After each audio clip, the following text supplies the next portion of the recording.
Hello दोस्तों, this is Sandeep and today we discuss a new topic, Jacobi method for real symmetric matrix.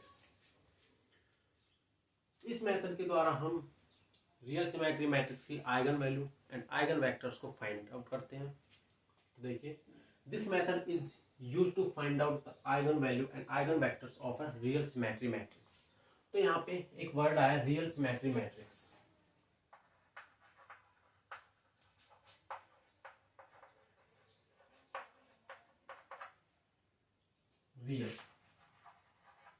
Real symmetry matrix क्या होता है? हमारे पास में कोई ए मैट्रिक्स है, इसके अंदर जितने भी हमारे एलिमेंट्स हैं, ये हमारे स्क्वायर मैट्रिक्स है, 2x2 भी हो सकती है, 3x3 भी हो सकती है। इसके अंदर जितने भी एलिमेंट्स हैं हमारे पास, वो क्या है हमारे पास, जैसे 1 हो गया, 2 हो गया, 3 हो गया, कोई भी एलिमेंट हमारे पास आयोटा की फॉर्म में नहीं है, मतलब इमेजिनरी की फॉर्म में नहीं है, तो हो गया हमारा रियल मैट्रिक्स हो गई। अब सिमेट्री मैट्रिक्स क्या होती है हमारे पास में, if A equals to A transpose, तो ये होगी हमारे पास में सिमेट्री मैट्रिक्स।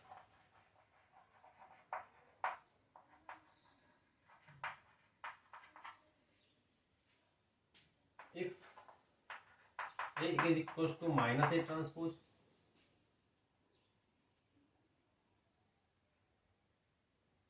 ये हो जाएगा हमारा skew symmetry.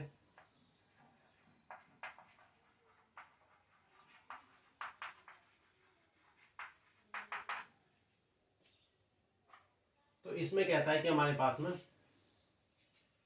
For a real symmetry matrix and B is an orthogonal matrix. अब यहाँ पे देखिए ऑर्थोगोनल मैट्रिक्स क्या होती है।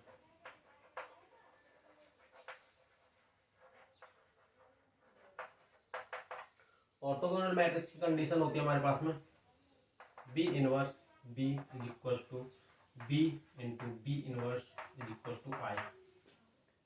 अगर हम बी इनवर्स और बी की मल्टीप्लाई करें तो भी हमें आई मिलेगी, आइडेंटिटी। अगर हम बी इंटू बी इनवर्स की मल्टीप्लाई करें तो भी हमें आइडेंटिटी मिलेगी। मतलब ये तीनों कंडीशंस सेटिस्फाई होनी चाहिए, तो वो क्या हो जाएगा हमारे पास में orthogonal matrix.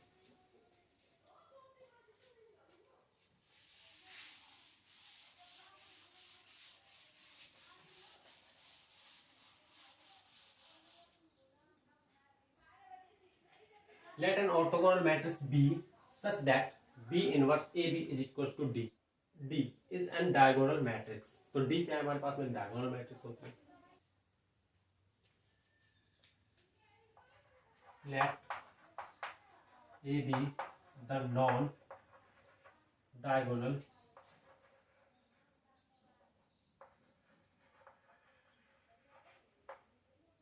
real symmetry matrix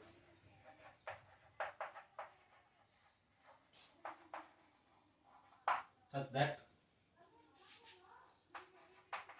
A1 मान लेंगे यहाँ पे, एक ही एक एलिमेंट सब मैट्रिक्स होती है A1,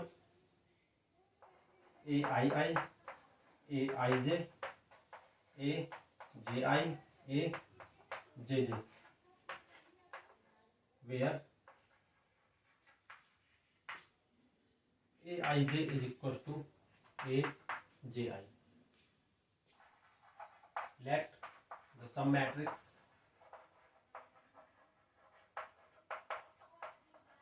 of B as an orthogonal matrix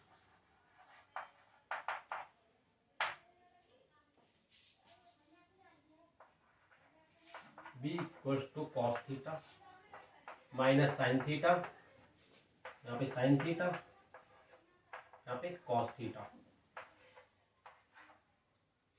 जैसा कि हमने स्टार्टिंग में बताया था कि हमारे पास में ऑर्थोगोनल मैट्रिक्स कौन सी होती है, जो हमारे पास में B inverse B is equal to I equal to B inverse. अब यहाँ से हमें B इनवर्स कैसे फाइंड आउट होगा। ऑर्थोगोनल मैट्रिक्स में हमारे पास बी इनवर्स होता है बी का ट्रांसपोज। तो हम यहाँ पे बी का ट्रांसपोज कर देंगे तो हमें बी इनवर्स मिल जाएगा। तो बी इनवर्स कितना हो जाएगा, बी का ट्रांसपोज, तो cos theta minus sine theta cos theta, इसका यहाँ पे ट्रांसपोज कर देंगे तो हमें मिलेगा cos theta minus sine theta cos theta, तो हमारे पास हो गया बी इनवर्स। तो इसके बाद हम नेक्स्ट स्टेप में देखते हैं। तो देखते हैं हमने लास्ट सेक्शन में क्या देखा था, ए हमारे पास में ये मैट्रिक्स थी, बी हमारे पास ये थी और बी इनवर्स हमें ये मिली थी। तो हमारे पास डी एक डायगोनल मैट्रिक्स थी जो B inverse A B is equal to D. तो इसको यूज करेंगे अब हम, ऑल वैल्यूज को हम इधर पुट कर देंगे। यहाँ पे A1 था, B1 था, B1 इनवर्स, तो D1 निकालेंगे तो ये सब हो जाएगा B इनवर्स 1 A1 B1।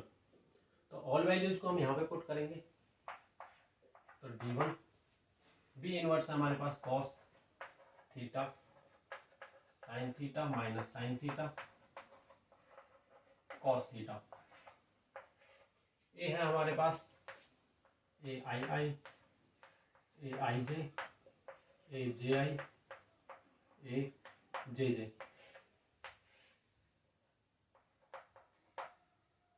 और यहाँ पे हमारे पास में जो बी है B1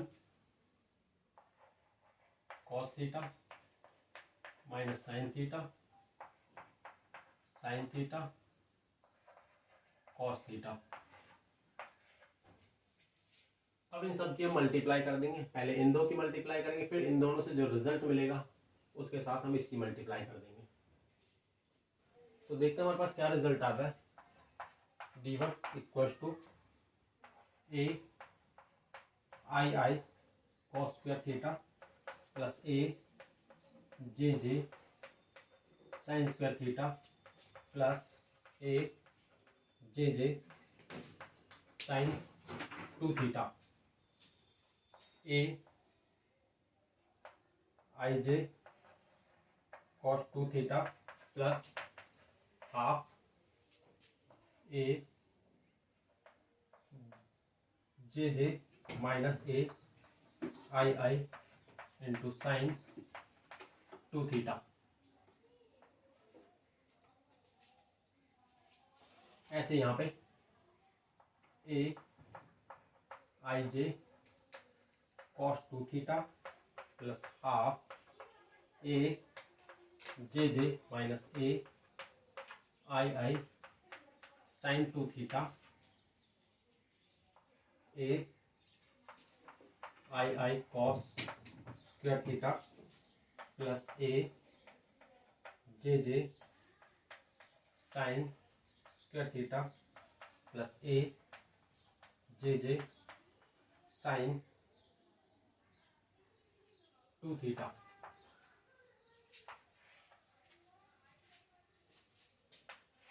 तो हमारे पास में इन तीनों की मल्टीप्लाई करने के बाद फाइनली हमें ये मैट्रिक्स मिल जाती है।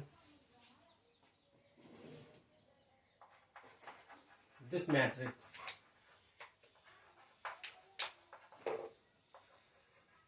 will reduce to diagonal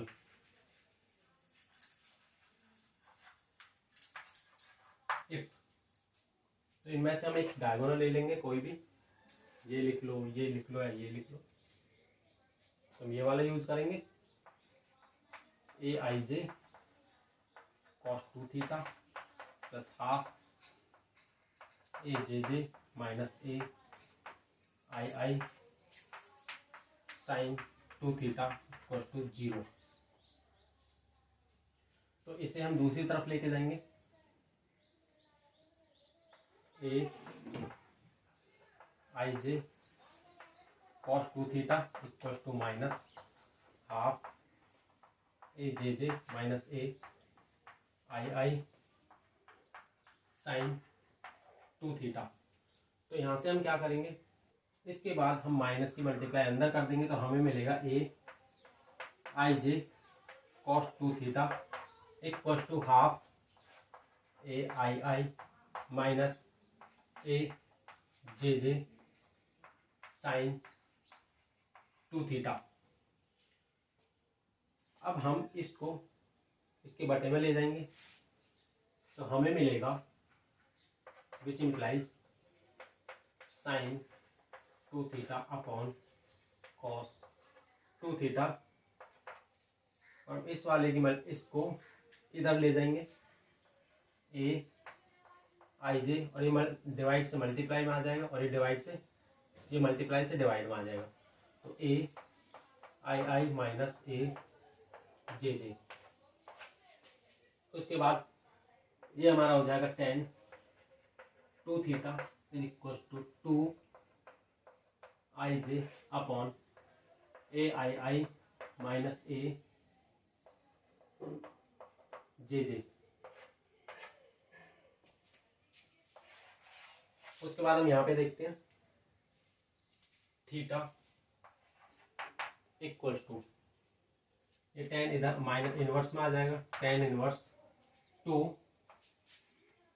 A I J minus A I I minus A J J. If theta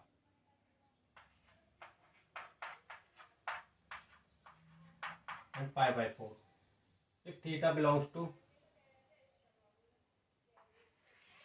this, तो हम क्या करेंगे फिर, जो d1 है d1 को हम डायगोनल की फॉर्म में लिख सकते हैं। And if we did not get a diagonal matrix, then we repeat the same above process. Then we get d2, d3 and so on. और इन्हीं के करस्पॉन्डिंग हमें if we get a diagonal matrix, diagonal matrix मतलब diagonally हमें element मिलेंगे और non zero elements मिलेंगे और बाकी सब हमें जीरो मिलेगा। ये हमारे पास में जो नॉन जीरो डायगोनल मैट्रिक्स मिलेगी वो हमारे पास में आइगन वैल्यूज हो जाएगी। और जो हमारे पास में b1 b2 b3 हो जाएगा, इनकी मल्टीप्लाई हमारे पास आइगन वेक्टर हो जाएगी।